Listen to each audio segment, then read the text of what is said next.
कि कि थोड़ी सी मैं बात बता दूं, उसके बाद फिर हम आगे बात शुरू करते हैं।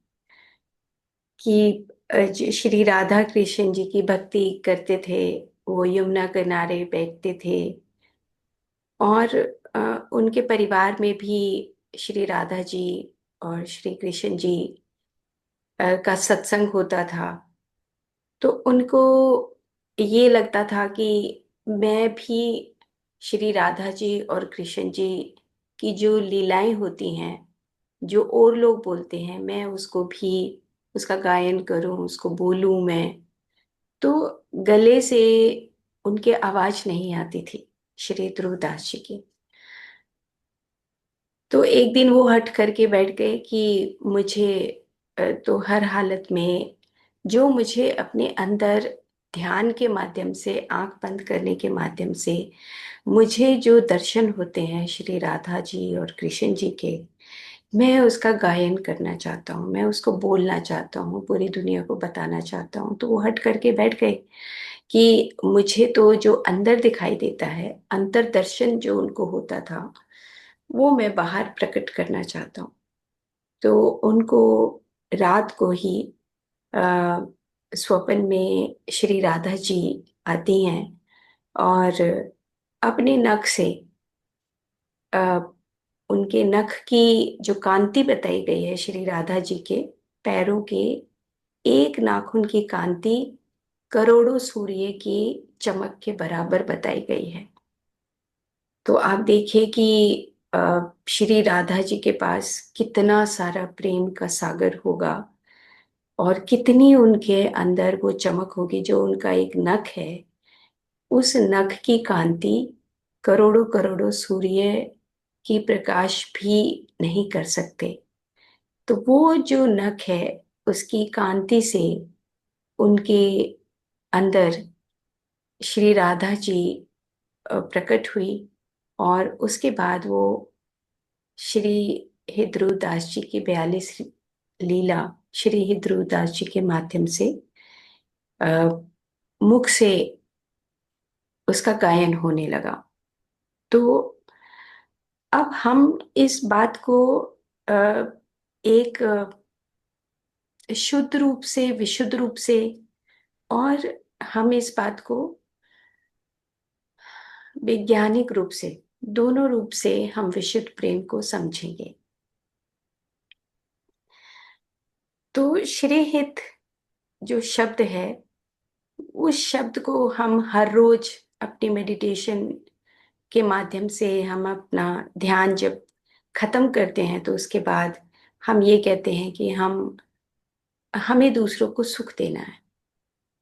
और ये विशुद्ध प्रेम कैसा है, इसका एक स्लाइड मैंने यहाँ पर बनाया है। और ये एक भक्ति भक्ति योग है। मतलब कि डिवोशनल, आपका मतलब इतना डिवोशन हो दूसरों के प्रति कि हम अपने आप को मिटा दें। ये विशुद्ध प्रेम की कहानी वो है। तो श्री ध्रुवदास जी को जब आप धीरे धीरे वो पढ़ेंगे, तब आपको ये बात समझ आएगी। तो हम इसकी एक मैंने इसका पद लिया है, जिसको कि आप देख रहे हैं कि पल पल और विधि, उपजत नाना रंग, सब अंगन को देत सुख, यह कौतुक बिन अंग। अब आप देखो कि ये लाइनें श्री ध्रुवदास जी के अंदर प्रकट हुई। और जब वो ध्यान साधना करते थे तो उनको अंदर से ये वाणी अपने आप प्रकट होने लग जाती थी, लेकिन बोल नहीं पाते थे। और उसके बाद राधा जी के दर्शन होने के बाद, राधा जी की कृपा होने के बाद, उनसे ये वाणी बाहर आने लगी उनके मुख से। तो अब आप देखो कि पल पल और विधि, उपजत नाना रंग, कि ये जो विशुद्ध प्रेम है, ये एक ऐसा प्रेम है कि इससे अनेकों अनेकों रंग उत्पन्न होते हैं, उपजते हैं। अब ये विशुद्ध प्रेम हमारे अंदर किस प्रकार से आएगा? कि हमारे अंदर भी ये विशुद्ध प्रेम का उद्गम होने लगे, उपजने लगे। और हर पल ये एक नया नई कहानी रचना करने लगे। इसको हम एक बार ऐसे समझते हैं और उसके बाद फिर हम इसके ऊपर बात करेंगे। तो राधा वल्लभीय संप्रदाय का ये उपासनीय विशुद्ध जो प्रेम है, ये अतिशय उज्जवल है। उज्जवल का मतलब जानते हैं आप? कि यहाँ पे इन्होंने जो उज्जवल लिखा है, और उज्जवल का मतलब होता है कि कहीं कोई एक काला निशान भी ना हो। मतलब हमारा मन इतना स्वच्छ हो, इतना स्वच्छ हो कि अ, मतलब हम जब दूसरों को सुख देते हैं तो कहीं पर भी मैल उत्पन्न ना हो हमारे मन के अंदर। हमारी जो इंद्रियां हैं वो इतनी उज्जवल हो, हमारा मन इतना उज्जवल हो, जब हम दूसरों से प्रेम करें तो उसके अंदर कोई भी मल ना रहे। यानी कि जब हम आंखों से, कान से, अपनी जीवा से, अपने उस स्पर्श से दूसरों को जब हम सुख दें, किसी भी प्रकार से जब हम सुख दें दूसरों को, तो फिर वो उज्जवल होना चाहिए, अतिशय उज्जवल। इनकी एक विशेषण भी उन्होंने लगा दिया साथ में कि अतिशय उज्जवल, इतना उज्जवल हो, पूर्ण निष्काम। और पूर्ण निष्काम कोई एक्सपेक्टेशन नहीं, संपूर्णता लिए हुए हो, ऐसा विशुद्ध प्रेम। इसकी प्रकृति और प्रताप विशुद्ध है कि जो हम विशुद्ध प्रेम के रूप में दूसरों को जो सुख दें। जैसे मान लो कि हम आंख बंद करके जब मेडिटेशन करते हैं तो हम अंदर से ये कहते हैं कि सभी को सुख मिले, सभी पेड़ पौधे सुखी रहें। तो हमारे अंदर, हमारे हृदय के अंदर कितना परिवर्तन हो रहा है, ये हमें देखना है। जब हम अपने हृदय से बात कर रहे हैं, हमारा हृदय, हमारा मन, हमारा प्राण, हमारी इंद्रियां, हमारा आत्मा, सब कुछ हम न्योछावर कर दें, और उस वक्त जब हम बोलें दूसरों के प्रति कि तुम हमेशा सुखी रहो, ना पेड़ पौधों के प्रति, जब तो हमें अपने अस्तित्व की याद नहीं आनी चाहिए। जब अगर हमें अपना अस्तित्व याद आता है तो वो विशुद्ध प्रेम की परिभाषा में नहीं आता। धीरे धीरे हम विशुद्ध प्रेम को ऐसे सीखेंगे।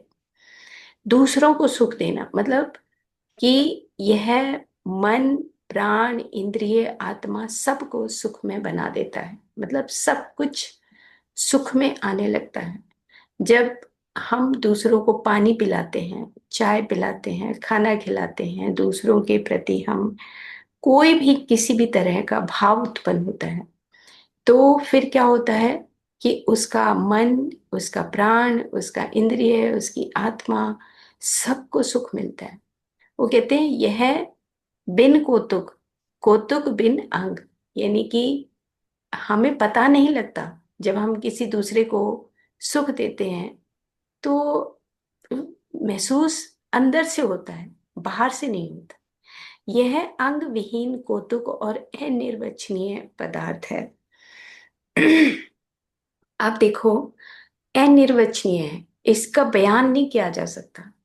जब हम दूसरे को सुख देते हैं तो जब हम भगवान के चरणों में बैठते हैं, अपनी साधना शुरू करते हैं, तो इसको हम बयान नहीं कर सकते। ये स्वयं अंदर से उत्पन्न होने वाली चीज है विशुद्ध प्रेम।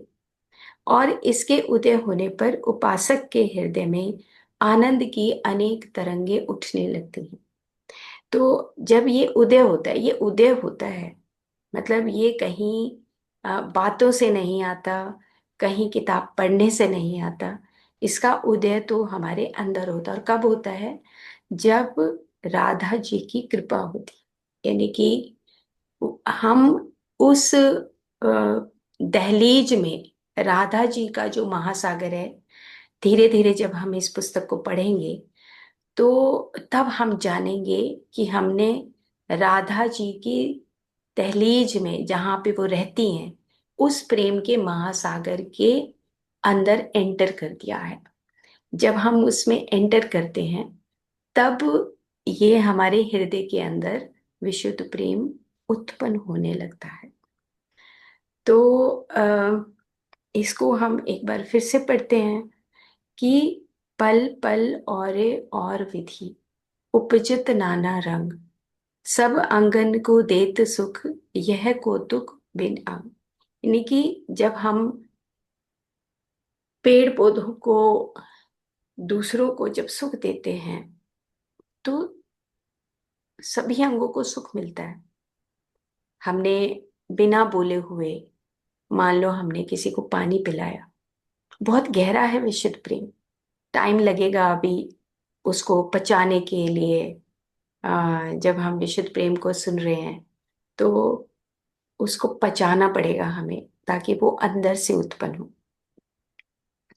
सुख मिलता है जब कोई भी अ, जैसे मान लो हमने पानी दिया, या कोई बीमार है और उसको एक पानी का गिलास मिल जाए, कोई बीमार है और हम उसको सुख देते हैं, तो वो कह रहे हैं कि सब अंगन को देत सुख, सुख मिलता है सारे अंगों को।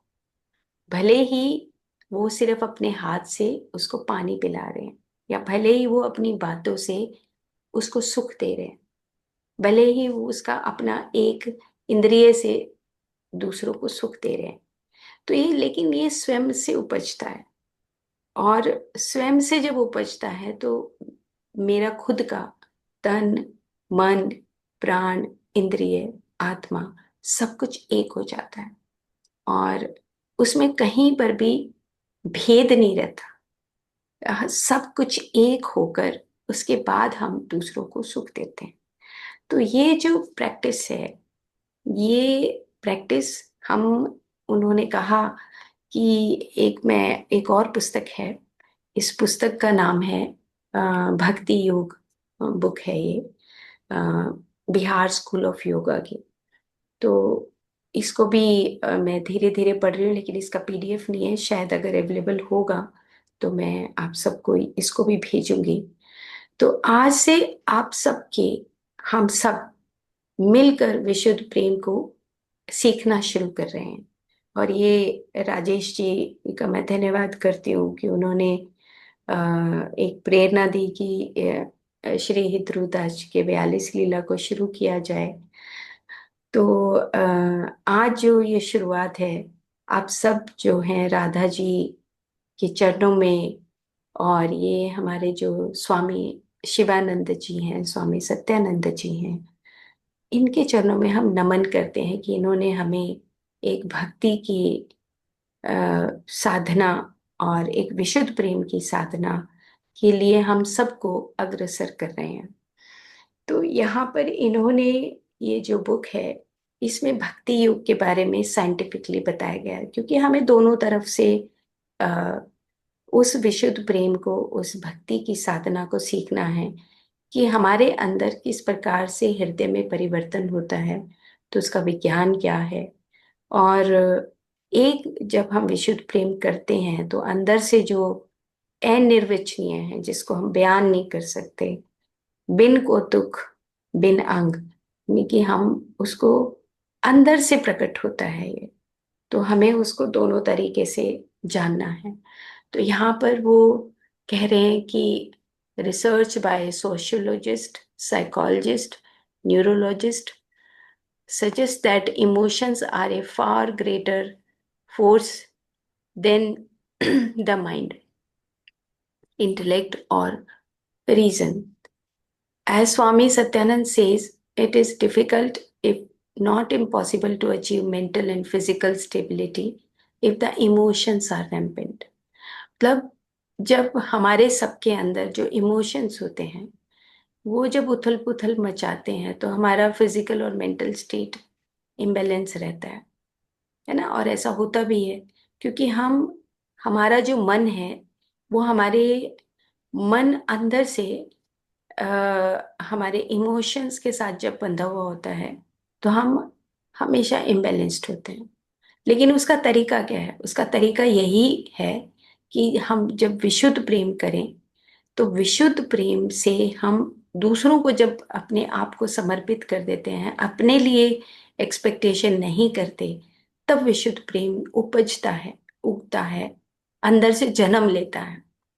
तो वो कहते हैं कि इन भक्ति योग these rampant emotions are tamed through inner purification and by evolving from self-centeredness towards the selfless participation in life.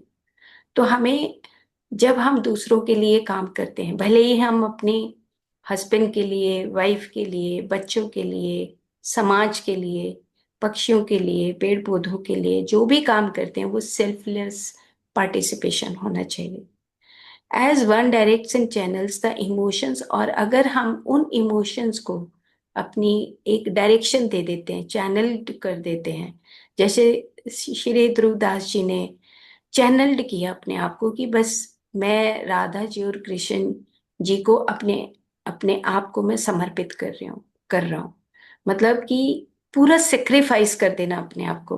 फिर बुखार हो, आंधी हो, तूफान हो, कुछ भी हो, अगर बॉडी में पेन है और हम कहें कि हे भगवान हमें बचा लो, तो भक्ति योग में नहीं आता है। अगर हमें पेन है और हम कहें कि अब मैं तेरी भक्ति नहीं कर सकता, तो भक्ति योग में नहीं आता, विशुद्ध प्रेम में नहीं आता। तो वो ये क्या कहते हैं कि आप अपने इमोशंस को, अपनी सब कुछ जो एक्सपेक्टेशंस है, वो सब कुछ तुम मेरे को समर्पित कर दो।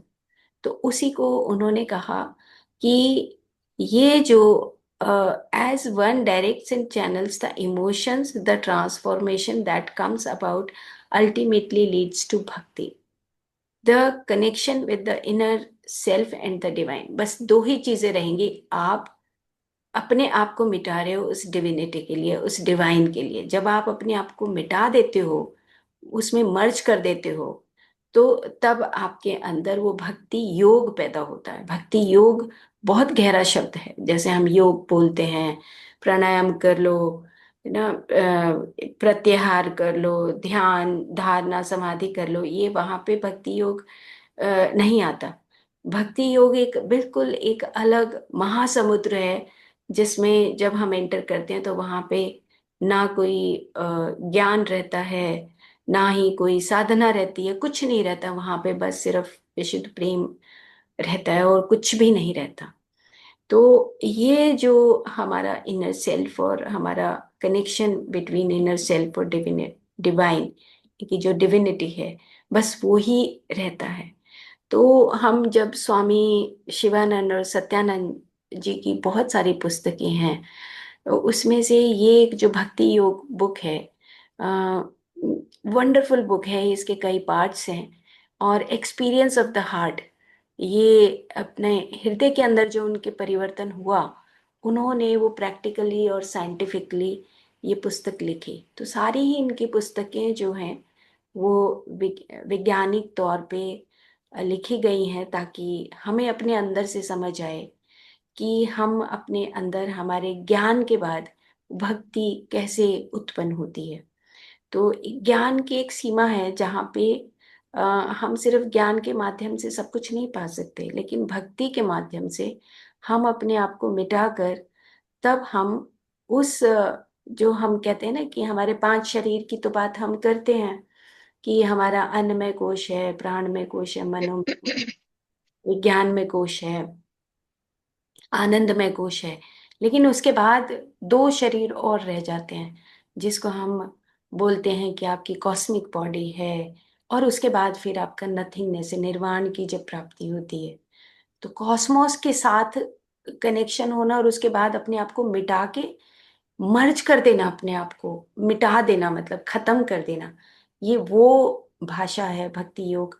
एक वो साधना है जहाँ पे आप अपने आप को मिटा देते हो, और आपके हृदय के अंदर जो हम हार्ट कोहेरेंस भी पढ़ रहे हैं, वो हार्ट कोहेरेंस और हमारा जो हृदय का एक्सपेंशन है, वो हमारे भक्ति योग से उत्पन्न होता है। तो हम इसको आज इतना ही करें तो अच्छा रहेगा, क्योंकि विशुद्ध प्रेम के लिए हमें प्रैक्टिकली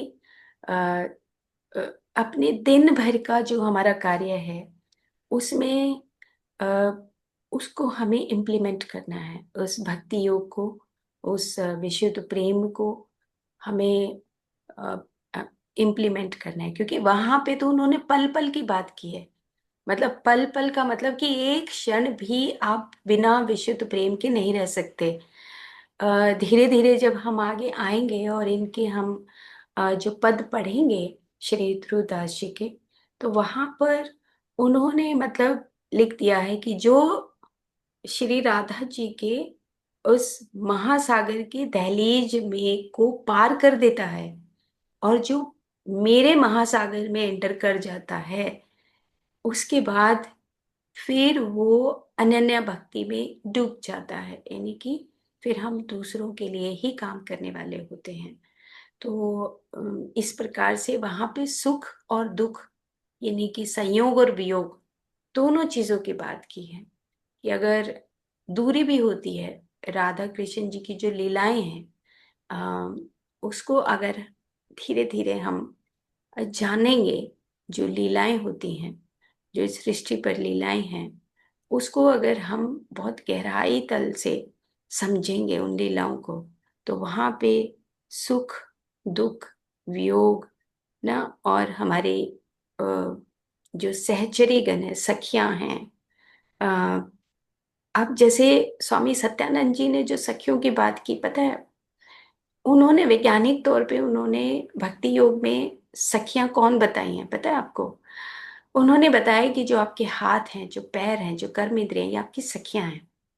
मतलब उन्होंने इस तरीके से उस भक्ति योग को समझाया है, बताया है कि जो आपके हाथ है ना, ये आपकी सखियां हैं मेहनत करने के लिए, दूसरे को सुख देने के लिए सखियां हैं आपकी। मतलब उन्होंने राधा तत्व को, जो हमने केवल्य दर्शन में पढ़ा, कि जब आपकी सारी इंद्रियां अंदर की तरफ जर्नी करती हैं, जब आप अपने आप को मिटा देते हो, कुर्बान कर देते हो आप अपने आप को, तब राधा तत्व उत्पन्न होता है। केवल्य दर्शन में युक्तेश्वर गिरी जी भी यही बोलते हैं। और जो स्वामी सत्यानंद जी हैं, ये भी यही बोलते हैं कि आपका भक्ति योग ये है कि आपकी अंदर की जर्नी, विशुद्ध प्रेम की जर्नी शुरू हो जाती है। और अगर हम इधर राधा वल्लभीय विशुद्ध प्रेम को पढ़ते हैं, तो वहां पर भी उन्होंने वही लिखा है कि फिर आपको अपना तन मन प्राण, इंद्रिय, आत्मा, सब कुछ आपको कुर्बान करना पड़ेगा। आप ये मत सोचो कि मैं विशुद्ध प्रेम की सिर्फ बात करने से सब कुछ जान जाऊंगा। विशुद्ध प्रेम तो एक ऐसा है कि जो, जब आप उस समुद्र में चले जाओगे, तो फिर आपका कोई अस्तित्व नहीं रहेगा। तो हम आगे पढ़ेंगे इस बात को कि जो भगवान है और जो भक्त है ना, और जो भक्ति है, मतलब विशुद्ध प्रेम है, ये तीनों एक हो जाते हैं। फिर इन तीनों में कोई डिफरेंशिएट नहीं होता, ना राधा जी में, ना हम में, और ना ही जो हम विशुद्ध प्रेम करते हैं उसमें। कोई डिफरेंस नहीं रहता, तीनों को ही विशुद्ध प्रेम की परिभाषा आती है। तो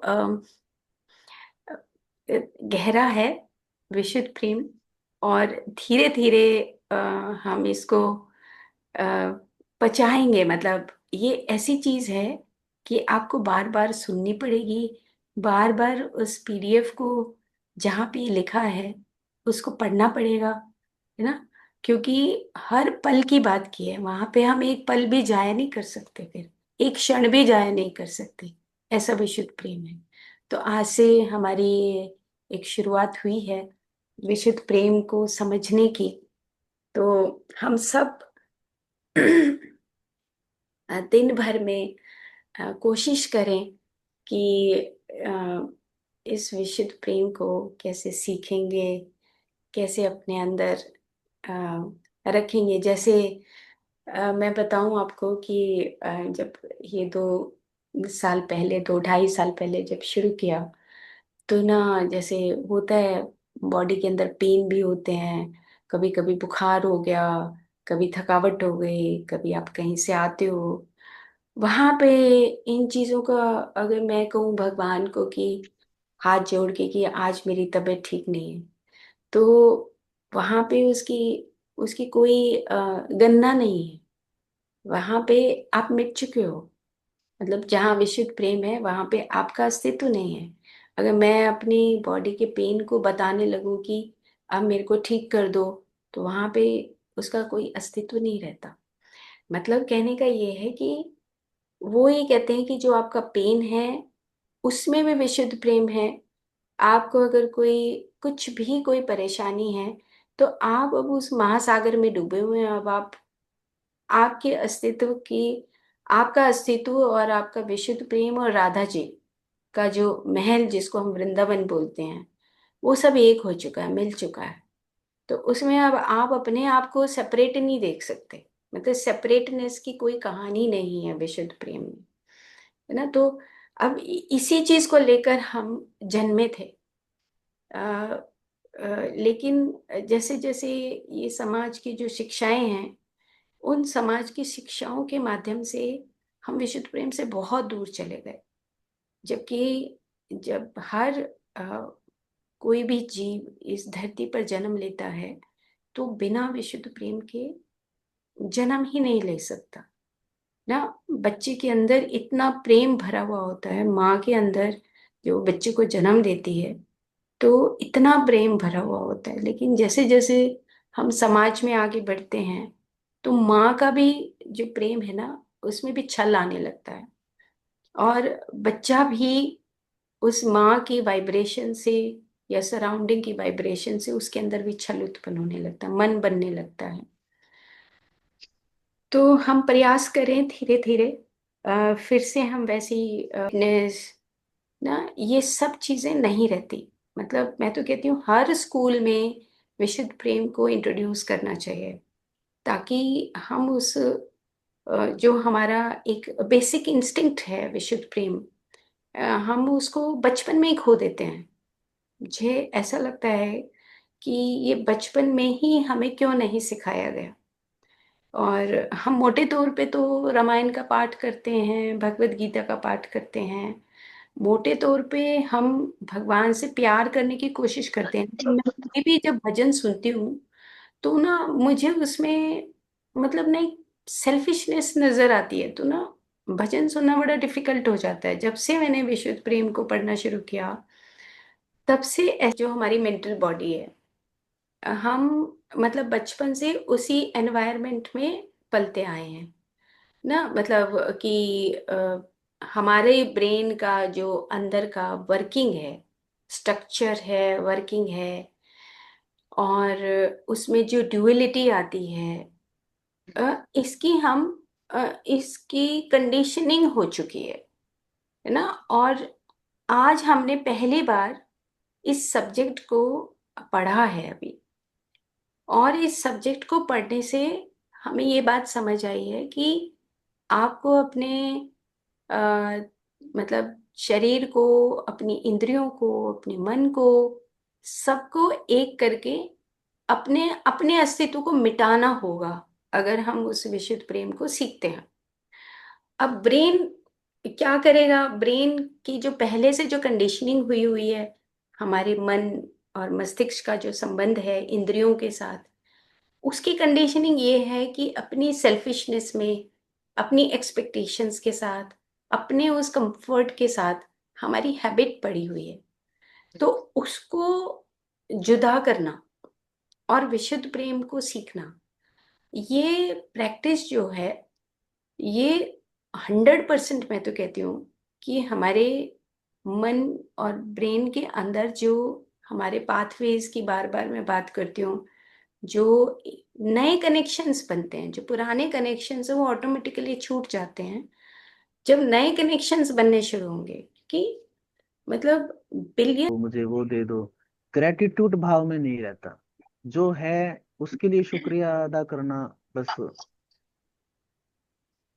यही है मेन। यस। यही भजनों में भी ऐसे ही है कि मुझे ऐसे कर दो वैसे। हाँ। हमें सिखाया गया है। हम्म। हम तो वही जानते हैं बचपन से, मांगो, भगवान से मांगो। हम्म। नहीं, हमें अब जैसे उल्टा पहले करना एक है। ना कहा, नहीं हम्म। हमें ये बोल दिया जाता था हमारे देसी यहाँ की लैंग्वेज में कि बिना मांगे तो